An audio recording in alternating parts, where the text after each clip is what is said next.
Section 2.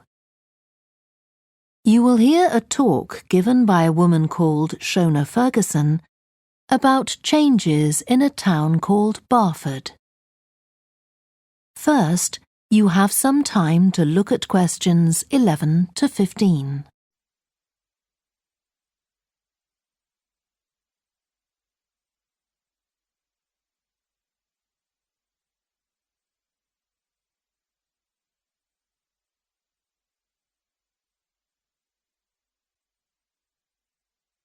Now listen carefully and answer questions 11 to 15.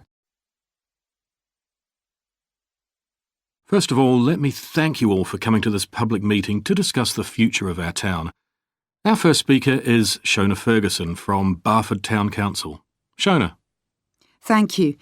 First, I'll briefly give you some background information. Then I'll be asking you for your comments on developments in the town. Well, as you don't need me to tell you, Barford has changed a great deal in the last 50 years. These are some of the main changes. 50 years ago, buses linked virtually every part of the town and the neighbouring towns and villages. Most people used them frequently, but not now, because the bus companies concentrate on just the routes that attract most passengers. So parts of the town are no longer served by buses. Even replacing old, uncomfortable buses with smart new ones has had little impact on passenger numbers. It's sometimes said that bus fares are too high, but in relation to average incomes, fares are not much higher than they were 50 years ago. Changes in the road network are affecting the town. The centre was recently closed to traffic on a trial basis, making it much safer for pedestrians.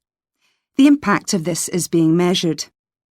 The new cycle paths separating bikes from cars in most main roads are being used far more than was expected, reducing traffic and improving air quality. And although the council's attempts to have a bypass constructed have failed, we haven't given up hope of persuading the government to change its mind. Shopping in the town centre has changed over the years. Many of us can remember when the town was crowded with people going shopping. Numbers have been falling for several years, despite efforts to attract shoppers, for instance by opening new car parks. Some people combine shopping with visits to the town's restaurants and cafes. Most shops are small independent stores, which is good, but many people prefer to use supermarkets and department stores in nearby large towns, as there are so few well-known chain stores here. Turning now to medical facilities. The town is served by family doctors in several medical practices, fewer than 50 years ago, but each catering for far more patients.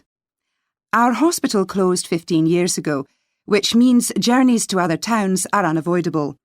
On the other hand, there are more dentists than there used to be. Employment patterns have changed along with almost everything else. The number of schools and colleges has increased, making that the main employment sector.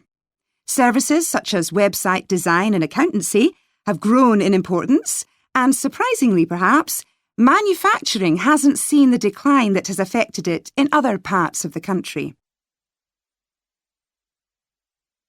Before you hear the rest of the talk, you have some time to look at questions 16 to 20.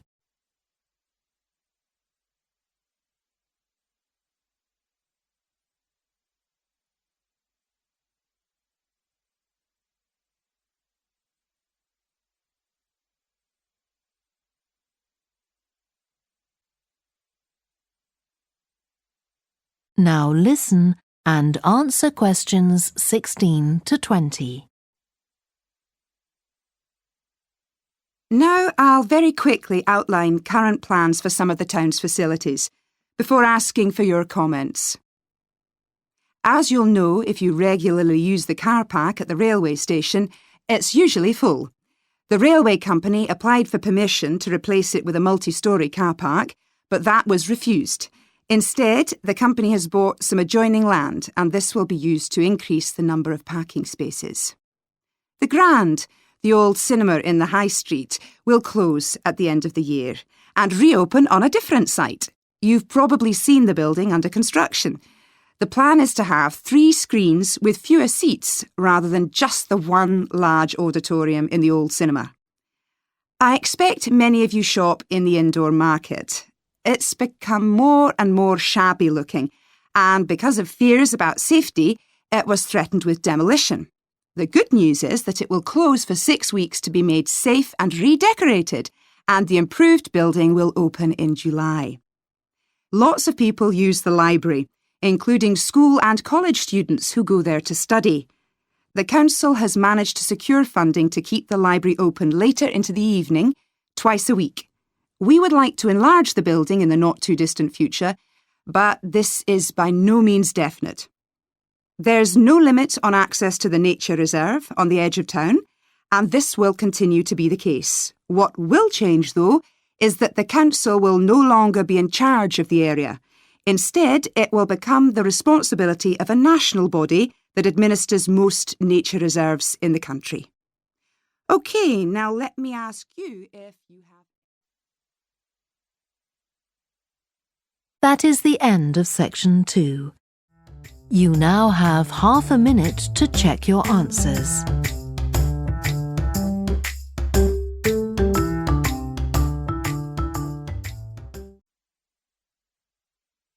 Section 2. You will hear a guide at an art museum talking to a group of visitors. First, you have some time to look at questions 11 to 16.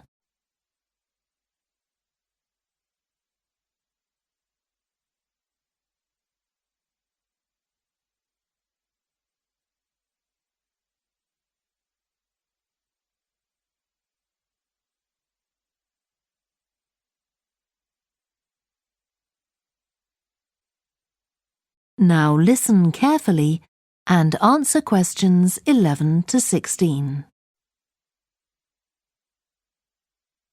Good morning and welcome to the museum, one with a remarkable range of exhibits which I'm sure you'll enjoy. My name's Greg and I'll tell you about the various collections as we go around. But before we go, let me just give you a taste of what we have here. Well, for one thing, we have a fine collection of 20th and 21st century paintings, many by very well-known artists. I'm sure you'll recognize several of the paintings. This is the gallery that attracts the largest number of visitors, so it's best to go in early in the day before the crowds arrive. Then there are the 19th century paintings. The museum was opened in the middle of that century, and several of the artists each donated one work to get the museum started, as it were.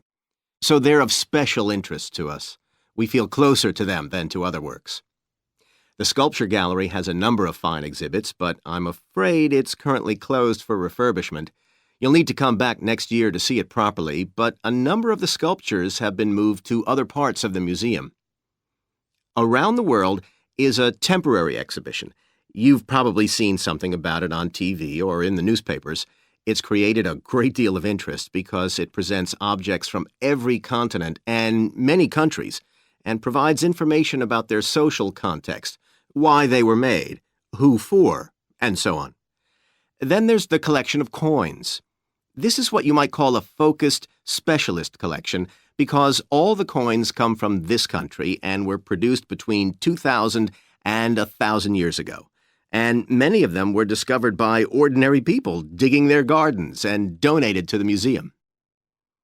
All our porcelain and glass was left to the museum by its founder when he died in 1878, and in the terms of his will, we're not allowed to add anything to that collection. He believed it was perfect in itself, and we don't see any reason to disagree. Before you hear the rest of the talk, you have some time to look at questions 17 to 20.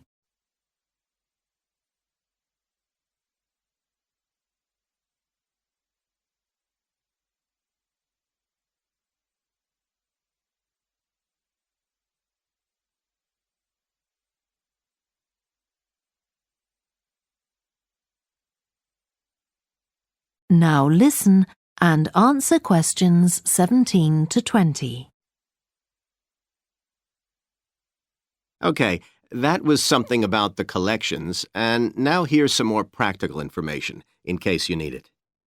Most of the museum facilities are downstairs in the basement, so you go down the stairs here.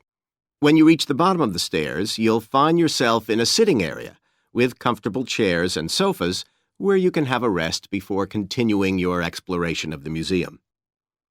We have a very good restaurant which serves excellent food all day in a relaxing atmosphere. To reach it, when you get to the bottom of the stairs, go straight ahead to the far side of the sitting area, then turn right into the corridor. You'll see the door of the restaurant facing you.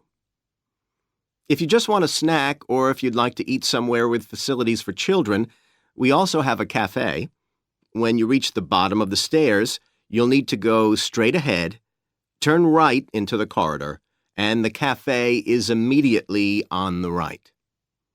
And talking about children, there are baby-changing facilities downstairs. Cross the sitting area, continue straight ahead along the corridor on the left, and you and your baby will find the facilities on the left-hand side. The cloakroom, where you should leave coats, umbrellas, and any large bags, is on the left-hand side of the sitting area. It's through the last door before you come to the corridor. There are toilets on every floor, but in the basement, they're the first rooms on the left when you get down there. Okay. Now, if you've got anything to leave in the cloakroom, please do that now, and then we'll start our tour. That is the end of section 2. You now have half a minute to check your answers.